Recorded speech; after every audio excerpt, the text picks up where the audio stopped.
네, 전국 상황 좀 더 자세히 짚어보겠습니다. 박성민 전 더불어민주당 최고위원, 송영훈 전 국민의힘 대변인과 함께합니다. 어서 오십시오. 자, 오늘 조희대 대법원장의 청문회가 열리는 날입니다. 조 대법원장이 출석하지 않겠다 이런 의견서를 냈는데 민주당은 일단 예정된 청문회는 그대로 하겠다는 입장인 거죠? 네, 맞습니다. 일단 뭐 말씀 주신 대로 사실 당사자들이 나오지 않는 청문회이기 때문에 네. 중요한 내용이 오가기는 좀 어려울 것으로 보이지만 의원들이 그럼에도 의사진행 발언을 할 수가 있는 회의의 환경이기 때문에 네. 돌아가면서 뭐 여러 이야기를 할 것으로 생각이 되는데요. 아무래도 결국에 이번 청문회를 열고자 했던 목적은 이 사법 불신을 해소하고자 그리고 그동안 제기됐던 조희대 대법원장에 대한 정치적 편향성 논란을 해소하기 위함도 있었기 때문에 아마 그런 부분들에 대해서 문제 제기를 조희대 대법원장이라는 당사자가 없이도 국민들께 전달하고자 하는 취지가 있는 것으로 보이고요. 사실 이번 청문회 과정은 어느 정도는 형식적일 수밖에 없겠지만 네. 이 추후에 예정되어 있는 국정감사에서 청문회를 대신할 수 있을 정도의 국정감사를 하겠다라고 밝혔기 때문에 그 부분을 좀 더 지켜봐 주시면 될 것 같습니다. 네, 조희대 대법원장뿐만 아니라 한덕수 전 총리, 또 지규현 판사, 주요 증인들이 줄줄이 이제 불출석을 하는데 맹탕 청문회를 지난 5월에 이어서 또 하느냐 이런 비판의 목소리도 있거든요. 그렇습니다. 그런데 대법관과 법관들은 안 나오는 게 맞죠. 왜냐하면 네. 이런 청문회 시도 자체가 애초에 반헌법적인 것이기 때문입니다. 크게 네 가지를 짚어볼 수 있는데요. 첫 번째, 이번 청문회는 아무런 근거 없이 대법원장을 조리돌림하는 것이 그 근본적인 의도라고 보여집니다. 이른바 사인회동설이라고 하는 것이 아무런 근거가 없지 않습니까? 민주당에서 사법불신 해소를 말씀하시는데 그 근거 없는 사인회동설에 대해서 제보자가 누군지를 밝히면 자연스럽게 해결될 문제다라는 말씀을 드리고요. 네. 두 번째로 이런 조리돌림을 시도하는 근본에는 대법원 전원합의체 판결에 대한 불복이 있습니다. 그런데 이 사건은 심지어 아직 파기환송심이 끝나지도 않았어요. 그러니까 엄연히 진행 중인 사건이라고 볼 수 있습니다. 그것에 대해서 합의 과정을 공개하라라고 하는 것은 기본적으로 법원조직법 위반이에요. 법원조직법 65조에는 심판의 합의는 공개하지 아니한다라고 명시되어 있습니다. 네. 그다음에 이재명 대통령 본인이 여전히 엄연히 형사 피고인이고 더 나아가서 그 배우자인 김혜경 여사도 대법원에서 지금 상고심 계류 중에 있는 피고인이라는 사실을 우리가 잊어서는 안 됩니다. 그래서 이런 형태로 지금 권력이 대법원장과 대법관과 법관들을 출석시켜서 재판의 과정을 따져 묻겠다라고 하는 것은 사법권 독립을 크게 흔드는 반헌법적인 청문회이기 때문에 애초에 불출석하는 것이 맞고 네. 그것은 맹탕 청문회가 아니라 이런 청문회 시도 자체가 없어야 되는 것이다라는 말씀을 드립니다. 근데 이게 재판 결과에 대한 해명을 요구하는 것은 아니라는 것은 잘 아실 것이고 어쨌든 과정에 대해서 과연 그동안 대법원에서 고수해왔던 절차를 제대로 지켰나 정도는 충분히 물어볼 수 있다고 생각을 합니다. 네. 그러니까 지금 보면 지난 24일에 국회에 출석한 천대엽 처장이 이렇게 이야기를 했어요. 당시 이 사건 전원 합의체 회부하는 것을 이제 대법관들이 전원 검토 끝에 결정을 했다라고 이야기를 했는데 사실 이게 법원조직법상을 보면 사건을 먼저 소부에 배당한 뒤에 소부에서 의견이 일치하지 않았을 때 전합으로 넘기는 그런 절차가 있는 거거든요. 근데 또 이게 대법원 내에서도 뭔가 해명이 엇갈리는 게 이번에 24일 국회에 출석해선 천 처장이 이렇게 이야기를 했지만 지난 4월 20일 당일에는 이재명 후보 쪽에 상고심 답변서를 제출받은 직후에 대법원 2부에 먼저 배당을 했고 그 뒤에 조희대 대법원장이 직접 이 결정을 해서 전합에 회부를 했다. 이렇게 얘기를 하거든요.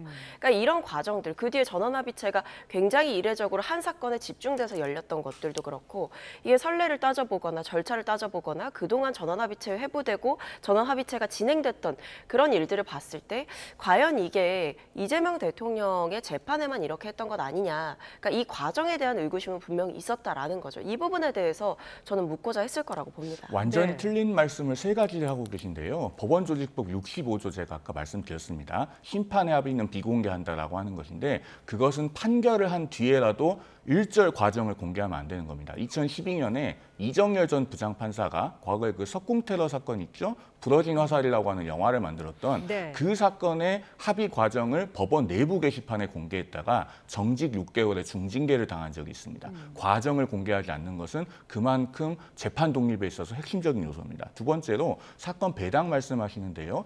법원조직법 7조에 보면은 대법원은 원래 전원합의체가 심리하는 것이 원칙입니다. 그리고 소부로 내려보내는 것은 단서에 있어요. 다만 사건이 워낙 많아서 모든 사건을 그렇게 못할 뿐이지 전원합의체가 원칙이라는 것을 법원행정처장도 이미 나와서 설명했습니다. 세 번째, 그 당시에 소부 배당은요. 전원합의체로 가기로 되어 있는 사건도 일단 주심대법관을 배당합니다. 그러면은 그 주심대법관이 속해 있는 소부의 자동 배당이 된다. 이 부분도 천대엽 법원행정처장이 나와서 이미 설명을 한 부분이다라는 점을 말씀드립니다. 네, 민주당은 오늘 어쨌든 청문회를 예정대로 하고 다음 달 대법원을 찾아가서 국정감사도 하겠다는 건데 그동안 얘기가 좀 나왔었던 탄핵 카드는 들어간 건가요? 근데 탄핵 카드는요, 사실 지도부에서 공개적으로 밝힌 바는 없었던 네. 거고요. 여기에 대해서 이제 오히려 뭐 최근에 일부 최고위원들이 방송에 나와서 공개적으로 지금 지도부에서는 탄핵 카드를 검토하고 있지 않다라고 이야기를 했습니다. 네. 그렇기 때문에 뭐 일종의 뭐 여러 가지 정치적인 비판들이 있었습니다. 이게 어쨌든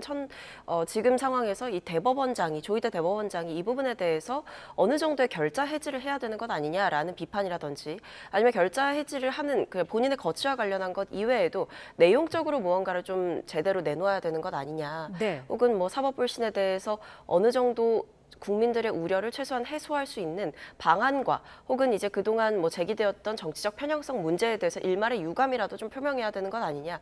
어떤 최소한의 입장 표명을 요구를 했던 것인데요. 여기에 대해서 오히려 뭐 지금 보면 뭐 법원과 관련한 개혁 사안들을 두고 이 사법부가 참여를 해야 된다. 이 정도의 입장이 강경하게 나왔었기 때문에 네. 아마 조희대 대법원장이 사법부의 수장으로서 좀 더 명확하고 구체적인 더 나아간 입장을 밝혀주길 바란다라는 부분에 대해서 요구를 한 것으로 보입니다. 네. 여기에 대해서 입장 표명을 하라는 것은요. 대법원이 결국 하급심에 간섭하라는 겁니다. 전원합의체가 유죄 취지로 파기환송을 해서 사건을 내려보냈지만 아직 안 끝났다고 아까 말씀드렸잖아요. 그 상태에서 절차상 아무런 잘못이 없는데도 어떤 유감 표명을 한다. 그것은 하급심의 결론을 일정한 방향으로 유도하는 거예요. 그러면은 민주당 소속 대통령이 아직도 피고인으로 있으면서 그 사건이 안 끝나는데 의회 권력을 동원해서 대법원에 자꾸 유감 표명해라 이렇게 하는 것 자체가 재판 독립을 뒤흔드는 부당한 압력입니다. 네. 근데 저는 개인적으로 뭐 여러 말씀을 해주셨지만 이게 어쨌든 뭐 결과에 대해서 따져 묻기 이전에 절차에 대해서는 충분히 물을 수 있다고 생각을 하거든요. 당시에 이제 전원합의체가 이게 특정 사건, 그러니까 이재명 대통령과 관련된 그 특정 사건을 전원합의체 회부한 날에 합의기일이 진행이 됐고 그 뒤에 첫 번째 합의기일이 있고 나서 이틀 만에 또다시 이틀 후에 두 번째 합의기일을 잡았고 이렇게 특정 사건만을 위해서 합의기일을 잡는 것도 이례적이다라는 평가가 있었기 때문에 당시에 이렇게 초고속으로 진행했던 이유가 뭐냐. 결과적으로 보면 사실상 거의 9일 만에 1심과 2심의 결과가 판이하게 달랐던 사안에 대해서 전원합의체에 회부하면서 대통령 선거 직전에 사법부가 이런 결정을 내렸던 것이기 때문에 뭐 유죄 취지의 파기환송을 내린 부분까지 문제 삼을 수는 없다라고 생각을 합니다만 그 절차적으로 이례적 속도전을 벌인 것은 사실이지 않는가. 이 부분에 대해서는 전 충분히 문제 제기를 할 수가 있고 이것은 사법부를 뒤흔들려는 것이 아니라 납득되지 않는 절차 혹은 특정인에게만 빠르게 진행됐던 절차가 있다라고 한다면 이 부분에 대해서는 왜 이런 일이 벌어진 것인지에 대해서는 충분히 따져 물을 수 있다고 생각합니다. 초고속으로 진행된 이유를 우리 모두가 알고 있죠. 왜냐하면 6개월 안에 끝났어야 될 이재명 당시 민주당 대표의 선거법 재판이 1심이 799일이나 걸렸기 때문입니다. 그렇게 해서 지지난 대선에서의 허위사실 공표가 대선이 목전에 있는데도 최종적인 결론이 가려지지 않았어요. 그렇기 때문에 대법원은 당시에 사법자원을 총동원해서 가장 우선적인 문제를 분명하게 정리해 줄 필요가 있었던 겁니다. 그리고 그 절차가 정말 무리하거나 위법하거나 부당한 것이었다면 대법원 전원합의체의 나머지 대법관들이 평의에 나가지도 않았을 것이고 의견을 밝히지도 않았을 것이고 판결서에 도장을 찍지도 않았을 겁니다. 대법원 전체가 한 재판에 대해서 이렇게 끝까지 문제 삼고 보복을 하려고 하는 것이야말로 재판 독립을 뒤흔드는 것이다. 다시 한번 말씀드립니다. 네, 민주당에서 계속 밝혀야 한다는 부분 그리고 지금 국민의힘과 조희대 대법원장이 사법 독립에 반한다라는 부분에 대해서 지금 저희 스튜디오 안에서도 계속 열띤 토론을 벌이고 계신데 지금 이런 가운데 민주당이 원래는 다음 주쯤으로 예정이 돼 있었던 사법개혁안 발표를 좀 미뤘습니다. 추석 이후로 미뤘는데 어떤 이유가 있었을까요? 그러니까 아무래도 지금 사실 화제 상태가 제일 큰 것 같고요. 왜냐하면 이제 뭐 조희대 청문회도 계속 진행이 된다라는 결론을 내릴 때도 뭐 일각에서는 사실 지금 화재 사태도 있고 하니까 좀 미뤄질 수도 있지 않겠느냐 혹은 취소할 수도 있지 않겠느냐 이런 네. 예측이나 의견도 좀 있었던 것으로 알고 있습니다. 근데 그럼에도 이게 그냥 진행이 되는 것 것으로 청문회 같은 경우에는 진행이 되는 것으로 얘기가 됐고 이 사법개혁안 같은 경우에는 워낙에 이제 굵직한 개혁안이다 보니까 네. 지금 뭐 이런 국가적인 재난 사태에서 그리고 지금 이 부분을 사실은 아직 수습이 마무리가 안 됐잖아요. 그러니까 시스템이 다 정상화가 된 상황도 아니고 국민들께서 일상으로 완전히 돌아갈 수 있는 그런 정보적인 상황이 아니기 때문에 이런 부분들을 충분히 고려하면서 시점을 그리고 속도를 좀 조절을 하겠다라는 취지로 읽힙니다. 네, 국정자원의 화제의 수습을 위한 것이다라는 게 이제 이유였는데 일부에서는 이거 사법부 때리기에 대한 역풍을 고려해서 완급 조절하는 거 아니냐 이런 의견도 있더라고요. 이런 것을 지금 발표하면 민주당 스스로도 추석 민심이 감당이 안 될 겁니다. 사법 개혁이라고 해서 개혁이라고 하는 단어를 붙이지만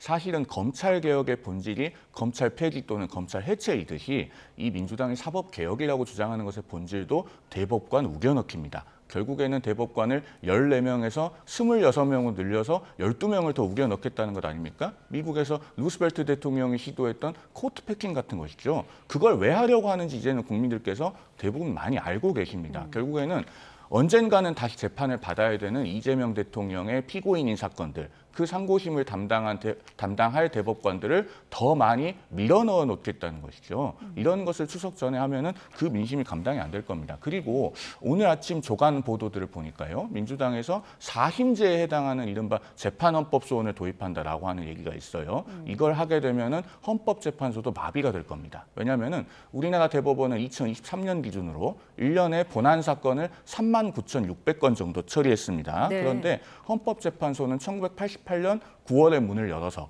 올해 8월까지 37년간 52,776건밖에 처리를 못했거든요. 그러면은 그 많은 대법원 사건들이 대법원이 끝나고 나서 굴복하는 사람들이 다 헌법재판소로 가면 대법원은 권위를 잃고 헌재는 마비됩니다. 이런 것을 우리가 사법개혁이라고 불러서는 안 된다라는 말씀까지 드리겠습니다. 네, 어제 증언감정법이 국회를 통과를 했습니다. 고발 주체를 법사위원장으로 바꿨다가 다시 국회의장으로 재수정을 했거든요.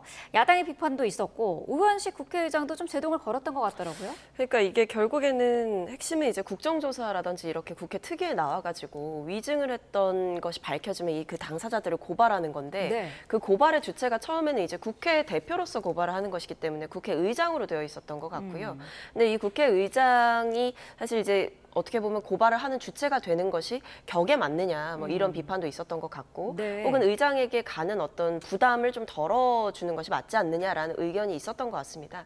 그래서 이제 그 과정에서 법사위원장으로 좀 바뀌었고 사실 법사위원장뿐만 아니라 이제 그 법사위 위원들이 이제 과반 이상으로 연설을 하게 되면 고발을 할 수 있는 주체가 부여가 되는 주체권이 부여가 되는 이런 제도였는데 이 부분에 대해서 특정 상임위가 어떻게 보면 일종의 상원 역할을 하게 되는 것에 대한 문제 제기가 있었던 것이고 네. 그 외에도 어쨌든 국회 대표자로서 국회를 대리해서 국회에서 국민들 앞에 위증을 한 사람을 고발한다라고 하는 것은 사실상 주체는 국회 대표인 국회의장이 맞다라는 취지의 반발과 여러 의견 제시가 있었던 걸로 보여서 네. 결과적으로 보면 이제 뭐 고위 전략회의를 통해서 그리고 의원총회를 거쳐서 재수정안이 발의가 됐고 결국에는 국회의장이 고발하는 주체로 정리가 됐습니다. 네, 국민의힘은 이 민주당의 첫 수정안을 더 센 추미애법이라고 이제 반발을 했었는데 원안대로 통과된 부분은 괜찮을까요?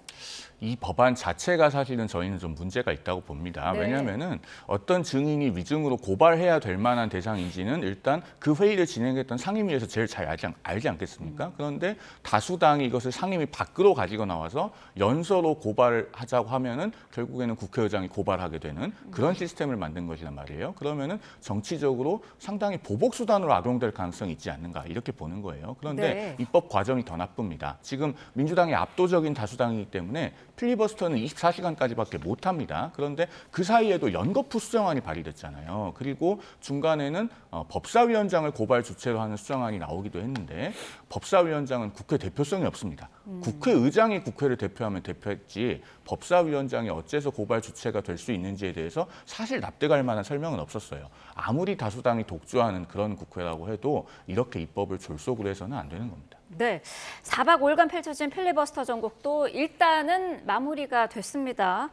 근데 민주당의 김병희 원내대표가 형식적인 필리버스터 남발은 더 안 된다면서 관련법을 준비하겠다고 밝혔는데 법조인이니까 한번 여쭤볼게요. 어떤 법안을 낼 수가 있을까요? 관련해서요. 아마도 그렇다면 무제한 토론의 시간을 축소한다든가 네. 혹은 뭐 무제한 토론의 요건을 더 엄격하게 해서 쉽게 시도하지 못하는 형태의 그런 입법 시도가 있지 않겠는가 보여지는데 네. 그렇게 하면은 대한민국 국회는 그야말로 이틀막 국회가 되는 거죠. 지금 소수 야당이 할 수 있는 게 없어서 필리버스터로 반대 토론을 해도 만 하루를 넘지 못한다고 말씀드렸습니다. 네. 그런데 78년 만에 검찰이 폐지되는데 하루밖에 반대 토론을 못했어요. 그런데 그 하루도 길어서 만약에 더 단축한다 혹은 못하게 하겠다라고 하면 그것은 이미 민주주의 국회가 아닌 겁니다. 명칭이 민주당이잖아요. 그러면은 그런 입법 시도는 꿈에도 꿔서는 안 될 것이다라는 말씀을 좀 드려야 되겠습니다. 네, 이틀막 국회가 될 거다라고 하셨는데요. 글쎄요, 뭐 일단 법안을 어떻게 내실지 혹은 뭐 이게 법안으로 해결을 하시겠다는 건지 뭐 이건 좀 지켜봐야 될 것 같은데 네. 근데 국민의힘은 지금 뭐 비쟁점 법안에까지도 필리버스터를 하겠다라는 입장이고 사실 저는 이 증언감정법 개정안에 대해서도 그러니까 왜 했는지를 잘 모르겠어요. 그러니까 예를 들면 국회에 나와서 위증을 한 사람을 고발할 수 있게 되는 게 뭐가 나쁜 건지 저는 이해가 잘 되지는 않더라고요. 왜냐하면 예를 들면 이제 한덕수 전 총리가 국회에 나와서 계엄 포고문 나는 본 적 없다라고 했는데 지금 수사를 통해서 드러나고 있는 것은 계엄 포고문을 본인의 뭐 정신 차려보니 여기에 있었다라고 했지만 양복 주머니에 있었다라고 했지만 직접 그것을 챙기는 CCTV 화면까지 확보됐고 심지어는 사후에 이 불법적인 계엄 선포의 요건을 정당화하기 위해서 사후 계엄 선포문을 작성하고 심지어 그것을 폐기하는 과정에 직접적으로 관여한 인사란 말이에요.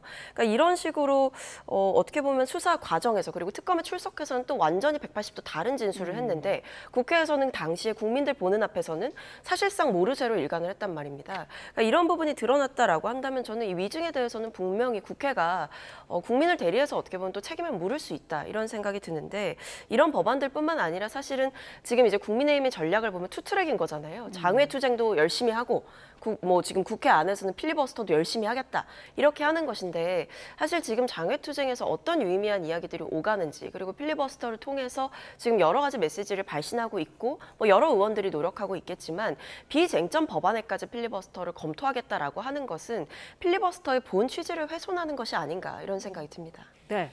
자, 다음 이슈로 좀 넘어가겠습니다. 어제 대통령실이 조직 개편을 단행을 했습니다. 이재명 대통령 최측근 인사죠. 김현지 총무비서관, 또 김남준, 윤기천 실장이 각각 자리를 옮겼는데 이게 결과적으로 보면은 서로 자리를 돌아가면서 채우는 게 됐더라고요. 뭐 내부 이제 순환이 좀 이뤄진 거죠. 네. 네, 사실 이런 경우들은 있습니다. 왜냐하면은 뭐 상황실장을 하시다가 경제안보 비서관으로 이렇게 보직이 이동되는 경우도 있고, 네. 그다음에 뭐 청와대 내에서 이제 업무를 하시다가 다른 곳으로 이제 가시는 경우도 있고, 그래서 보면 어쨌든 이제 지근거리에서 대통령을 보좌했던 핵심 인사들이 또 다른 방식으로 이제 역할을 맡았다 이렇게 볼 수가 있을 것 같은데요. 네. 대통령실의 뭐 살림살이라든지 3급 이상의 인사를 책임졌던 총무비서관의 역할에서 1부속실장으로 간다라고 하는 것은 사실상 이제 대통령에 대한 직접적인 보좌를 하게 됨을 의미를 하는 것이고요. 그다음에 이제 이 부속실장으로서 뭐 대통령 배우자의 여러 가지 일정이나 행사, 뭐 메시지 이런 부분들을 전담했던 인사가 이제 총무비서관으로 간다라는 것은 이제 청와대 내에 총괄적인 어떤 살림살이를 챙기겠다 이런 것이고 네. 지금 또 눈여겨봐야 될 게 공동 대변인 체제입니다. 그래서 이제 브리핑 양도 더 많아진다라고 대통령실에서 예고를 하고 있고 더욱더 어떤 국민들과 소통의 폭을 늘리겠다라고 하고 있고요. 사실 지금 이분들 외에도 좀 주목해 봐야 될 게 뭐 원래는 이제 홍보수석실 산하에 있던 뭐 디지털 홍보 비서관실이 이제 비서실장 직속으로 가고 이런 것들도 눈여겨볼 만한 거거든요. 네. 비서실장이 직접 어떤 특정 업무들을 챙기겠다라고 하는 거, 그리고 홍보 단위를 책임지고 있는 그 비서관실들이 통합된다라고 하는 거, 이런 부분들은 사실 내부에서 어느 정도 이런 개편을 좀 계획하고 있었던 거 아닌가를 유추해볼 만합니다. 네. 그런데 이게 지금 왜 이런 시점이냐라는 부분에 대해서 김현지 총무비서관에 대한 국감 증인 출석 공방이 며칠째 이어지고 있지 않았습니까? 이런 가운데 이런 이런 인사이동이 이루어져서 국민의힘은 여기에 집중하고 있는 것 같아요. 그렇죠. 그리고 국민의힘만 집중하고 있는 것이 아니고 국민들께서도 이 인사를 굉장히 집중해서 보고 계실 겁니다. 이런 전례 없는 형태의 인사를 보시면서 김현지 전 총무비서관에 대해서 안 오는 건지 못 오는 건지 국감에 오지 않는 사람이라고 생각하고 계셨던 국민들께서 이제는 정말 못 오는 확실한 이유가 있구나라고 생각을 하실 거예요. 정말로 국민들께 그런 의심을 받고 싶지 않았으면 적어도 이런 인사를 김현지 비서관을 국감에 출석시킨 다음에 그 이후에 했으면 조금이라도 납득이 됐을 겁니다. 그리고 이 인사가 대변인 보강 때문이라고 하는 것을 있는 그대로 믿기가 어려운 것이 강효정 대통령실 대변인이 그동안에 많은 잘못을 했죠. 특히나 한미 정상회담 이후에 합의문이 필요 없을 정도로 잘된 회담이라고 했는데 그 브리핑은 우리 국민만 보는 게 아니고요. 미국도 체크를 합니다. 상대국도 보는 거예요. 우리도 네. 캐롤라인 레빗 백악관 대변인이 어떤 브리핑을 했는지 다 체크를 하고 보도도 하잖아요. 미국도 마찬가지입니다. 그러면은 그 정상회담의 경과와 브리핑이 과연 실체가 부합하는 것이었는가, 그리고 우리 국익에 도움이 되는 것이었는가, 많은 의문을 제기하지 않을 수 없어요. 그러면은 대변인의 역량이 부족하면 교체를 해야 되는 겁니다. 네. 복수 대변인 시스템으로 가면은 오히려 그 안에서 조율하기가 힘들고 갈등이 생길 수가 있어요. 과거 정부에서 복수 대변인 체제를 했을 때도 순방을 누가 수행하느냐 이런 것 등등에서 많은 문제들이 있었습니다. 그러면은 이 복수 대변인이라고 하는 인사 결과 자체가 자연스럽지 않기 때문에 네. 결국은 김현지 전 총무비서관을 국감에 출석시키지 않기 위해서 어딘가로 이동을 시켜야 했고 그것이 인사의 포인트가 돼서 이런 내부적인 회전문 인사가 있지 않았나 이렇게 보일 수밖에 없는 거죠. 근데 뭐 대통령실 인사라는 게 그렇게 하루 이틀 만에 결정되는 일은 아니기 때문에 네. 특히나 어느 정도 이렇게 뭐 정책홍보비서관실, 국정홍보비서관실 통합하는 문제도 있고 뭐 비서실장 직속, 정무수석 직속으로 새로운 단위들이 들어온다라고 하는 거, 그리고 공동 대변인 체제를 만든다라고 하는 것들은 어느 정도의 기획이 필요한 일들입니다. 네. 그리고 지금 뭐 대변인 복수 대변인 되면 문제 많아진다라는 취지의 말씀을 주셨지만 사실 지금 이미 대통령실에 부대변인도 복수로 있어요. 부대변인이 두 분이시거든요. 전은수 대변인과 안기령 부대변인 이렇게 두 분이신데 어쨌든 지금 부대변인 체제에서도 잘 굴러가고 있고 뭐 예를 네. 들면 한쪽에 이제 순방을 챙기게 되면 한쪽이 남아서 이제 국내 언론들을 상대를 한다든지 이런 식의 역할 분담들은 충분히 내부에서 조율할 수 있는 문제이고 제가 말씀드리고 싶은 것은 이것이 지금 이미 대통령실에서 김현지 그 이제 신임 부속실장에 대해서 본인은 국회에서 결정하면 출석하겠다라는 입장이다라는 것은 분명하게 출석 의사를 밝힌 것이고요.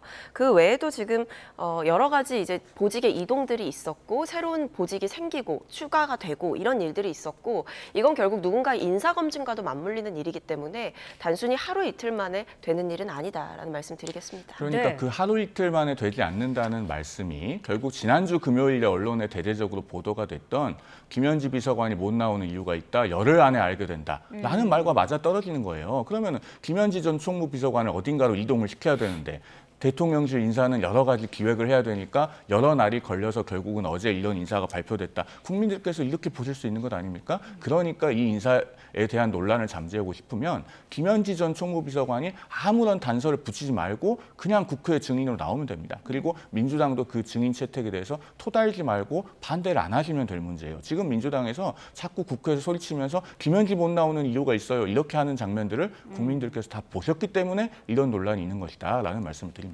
그러니까 네. 제가 말씀드린 여러 날이라는 거는 최소한 저는 뭐 며칠 내에 이것이 결정되지 않는다. 그러니까 말씀 주신 시점부터 갑자기 이 인적 개편을 준비했다 이렇게 생각하지 않고 확신에 차서 저는 말씀을 드릴 수가 있습니다. 대통령실에 있어 봤기 때문에 그런 시스템으로 굴러가지 않고 최소한 이 정도, 그리고 새로운 비서관들이 생겨나고 새로운 직제가 생겨난다라는 건 인사검증과 맞물린다고 했고 대통령실의 인사검증은 최소한 한 달은 걸립니다. 최소. 그렇기 때문에 이게 뭐 며칠 만에 언론 보도 때문에 부랴부랴 뭔가 준비를 했다라기에는 그 시간은 굉장히 짧은 시간이고 그러기도 어려운 시간이라는 말씀 드리겠고 저는 뭐 신임 부속실장이 되셨기 때문에 업무상 출석하실 수 있을까라는 의구심은 있지만 어쨌든 본인이 직접 출석 의사를 밝힌 상황이기 때문에 네. 필요하다면 국회에서 결정하신다면 나갈 거라고 생각합니다. 네. 대통령실 안에 있는 분들이 이동을 하는 거고 임명된 지 100일 정도밖에 안 된 분들인데 검증에 한 달이 걸린다라고 하는 말씀은 아마 국민들께서 수긍하시지 않을 것 같습니다. 알겠습니다. 자, 두 분 말씀 여기까지 듣겠습니다. 박성민 전 더불어민주당 최고위원, 송영훈 전 국민의힘 대변인과 함께했습니다. 고맙습니다.